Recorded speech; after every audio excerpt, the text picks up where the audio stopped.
ಫಲಪುಷ್ಪ ಪ್ರದರ್ಶನಕ್ಕೆ ಸಾವಿರಾರು ಲಕ್ಷಾಂತರ ತರಾವರಿ ಬಣ್ಣದ ವರ್ಣದ ಚಿತ್ತಾರಮಯವಾದಂತಹ ಹೂವಿನ ಹೂಗಳನ್ನ ಇಲ್ಲಿ ಬರ್ತಕ್ಕಂಥ ಪ್ರೇಕ್ಷಕರು ನೋಡಿ ಅವರ ಮನಸೋರೆಗೊಳ್ಳುವ ರೀತಿ ಆನಂದಿಸ್ತಾರೆ.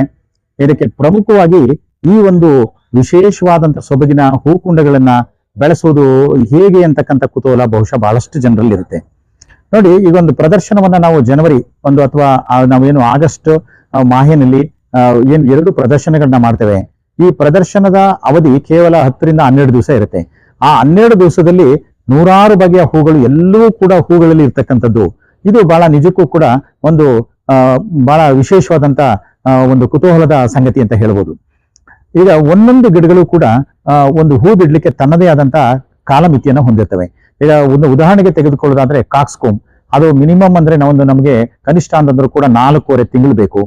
ಇನ್ನೊಂದು ಗಿಡ 3 ತಿಂಗಳಿಗೆ ಬರುತ್ತೆ, ಇನ್ನೊಂದು ಗಿಡ 2.5 ತಿಂಗಳಿಗೆ ಬರುತ್ತೆ, ಮತ್ತೊಂದು ಗಿಡ 1 ತಿಂಗಳಿಗೆ ಬರುತ್ತೆ. ಸೊ ಹೀಗೆ ನಾವೇನ್ ಮಾಡ್ತೀವಿ, ಎಲ್ಲ ಗಿಡಗಳನ್ನು ಕೂಡ ನೋಡಿ ಈ ಡೇಟ್ಗೆ ಅದು ಹೂಗಳು ಬರಬೇಕು ಅಂತಕ್ಕಂಥ ಒಂದು ಟೈಮ್ ಟೇಬಲ್ ನ ಇಟ್ಕೊಂಡು ಅಕಾರ್ಡಿಂಗ್ಲಿ ಅದನ್ನ ಬಿತ್ತನೆಯನ್ನ ಮಾಡಿ ಸಸಿಗಳನ್ನ ನಾಟಿ ಮಾಡಿ ಕುಂಡದಲ್ಲಿ ಮತ್ತು ನೆಲದಲ್ಲಿ ಅದನ್ನ ವಿಪುಲವಾಗಿ ಬೇಕಾದಂತ ಗೊಬ್ಬರ ಮತ್ತು ಪ್ರತಿಯೊಂದು ಪರಿಕರಗಳನ್ನ ಕೊಟ್ಟು ಅದನ್ನ ಬೆಳೆಸ್ತಕ್ಕಂಥ ಒಂದು ಪ್ರಕ್ರಿಯೆಯನ್ನ ಕೈಗೊಳ್ತೀವಿ.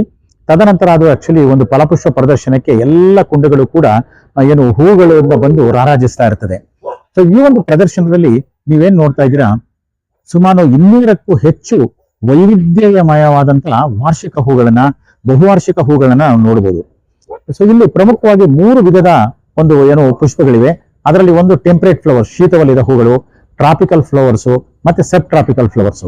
ಬಹುಮುಖ್ಯವಾಗಿ ಈಗ ಶೀತವಲಯದ ಹೂಗಳ ಬಗ್ಗೆ ನಾನು ಹೇಳೋದಾದ್ರೆ, ಈಗ ಸಾಮಾನ್ಯವಾಗಿ ಬಹಳ ಒಂದು ಟೆಂಪರೇಚರ್ 20 ಡಿಗ್ರಿ 25 ಡಿಗ್ರಿಗಿಂತ ಕಡಿಮೆ ಇರ್ತಕ್ಕಂಥ, 10 ಡಿಗ್ರಿಗಿಂತ ಕಡಿಮೆ ಹೋಗ್ತಕ್ಕಂಥ ಸನ್ನಿವೇಶದಲ್ಲಿ ಬೆಳೀತಕ್ಕಂಥ ಬಹುತೇಕ ಹೂಗಳೆಲ್ಲ ಟೆಂಪರೇಟ್ ಫ್ಲವರ್ಸ್ ಅಂತ ಹೇಳ್ಬೋದು.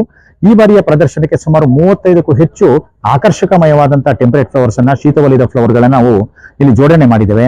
ಅದರಲ್ಲಿ ಅತ್ಯಂತ ಆಕರ್ಷಕವಾಗಿರ್ತಕ್ಕಂಥದ್ದು ಟ್ಯೂಬರಸ್ ರೂಟೆಡ್ ಬೆಗೋನಿಯಾ, ಹಾಗೇನೆ ಸೈಕ್ಲೋಮಿನ್, ಅಜೇಲಿಯಾಸ್, ಫ್ರೂಷಿಯಾಸ್, ಮತ್ತೆ ದೆನ್ ರೂಟ್ ಬೇಕಿಯಾಸ್, ಮತ್ತೆ ರೂಟ್ ಬೇಕಿಯಾಸ್ಗಿಂತ ಹೆಚ್ಚಾಗಿ ನಮಗೆ ಇಲ್ಲಿ red art poker, ಕ್ಯಾಲಾ lilies, so ಹೀಗೆ ಇಂಪೇಷನ್ಸ್. ಸೊ ಈ ತರದ ಹಲವಾರು ಆಕರ್ಷಕವಾದ ಹೂಗಳನ್ನ ನಮ್ಮ ಊಟಿಯ ಕರ್ನಾಟಕ ಸಿರಿ ತೋಟಗಾರಿಕೆ ಉದ್ಯಾನವನದಿಂದ ತಂದು ಈ ಒಂದು ಪ್ರದರ್ಶನದಲ್ಲಿ ಅದನ್ನ ಅರೇಂಜ್ ಮಾಡಿದ್ದೇವೆ. ಮತ್ತೆ ಅದನ್ನ ಹೊರತುಪಡಿಸಿ ವಿಶೇಷವಾದಂತ ಸುಮಾರು 180ಕ್ಕೂ ವಿವಿಧ ಬಗೆಯ ವಾರ್ಷಿಕ ಹೂಗಳನ್ನ ಇಲ್ಲಿ ನಾವು ನೋಡ್ಬೋದು.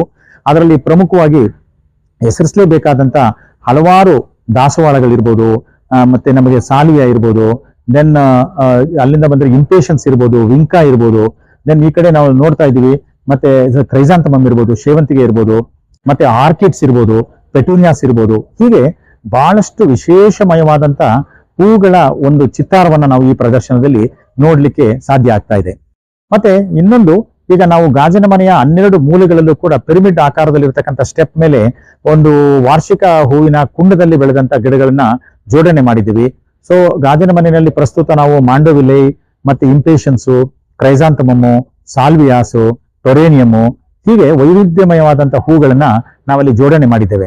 ಮತ್ತೆ ಒಟ್ಟಾರೆ ಲಾಲ್ಬಾಗ್ ಪರಿಸರದಲ್ಲಿ ಸುಮಾರು 20 ಲಕ್ಷಕ್ಕೂ ಹೆಚ್ಚು ಕುಂಡದಲ್ಲಿ ಮತ್ತು ಬೆಡ್ಗಳಲ್ಲಿ ಹೂಗಳನ್ನ ಬೆಳೆಸಲಾಗಿದೆ. ಮತ್ತು ಸುಮಾರು ಕನಿಷ್ಠ 15 ಲಕ್ಷಕ್ಕೂ ಹೆಚ್ಚು ಪ್ರತ್ಯೇಕಿಸಿದಂತ ಅಂದ್ರೆ ಕಟ್ ಫ್ಲವರ್ಸ್ ಅನ್ನು ಯೂಸ್ ಮಾಡೋದ್ರ ಮುಖೇನ ನಮ್ಮ ಒಂದು ಇವತ್ತು ಪ್ರಸ್ತುತ ಕಾನ್ಸೆಪ್ಟ್ ಇದೆ, ಬಾಬಾ ಸಾಹೇಬ್ ಅಂಬೇಡ್ಕರ್ ಅವರ ಒಂದು ಪುಷ್ಪ ನಮನವನ್ನು ಸಲ್ಲಿಸ್ತಕ್ಕಂಥ ಪರಿಕಲ್ಪನೆ, ಆ ಪರಿಕಲ್ಪನೆಯ ವಿವಿಧ ಒಂದು ಏನಂದ್ರೆ ಲೈಕ್ ಅವರ ಕಾನ್ಸೆಪ್ಟ್ ಗಳಿಗೆ ನಾವು ಇದನ್ನ ಬಳಕೆ ಮಾಡಿದ್ದೇವೆ.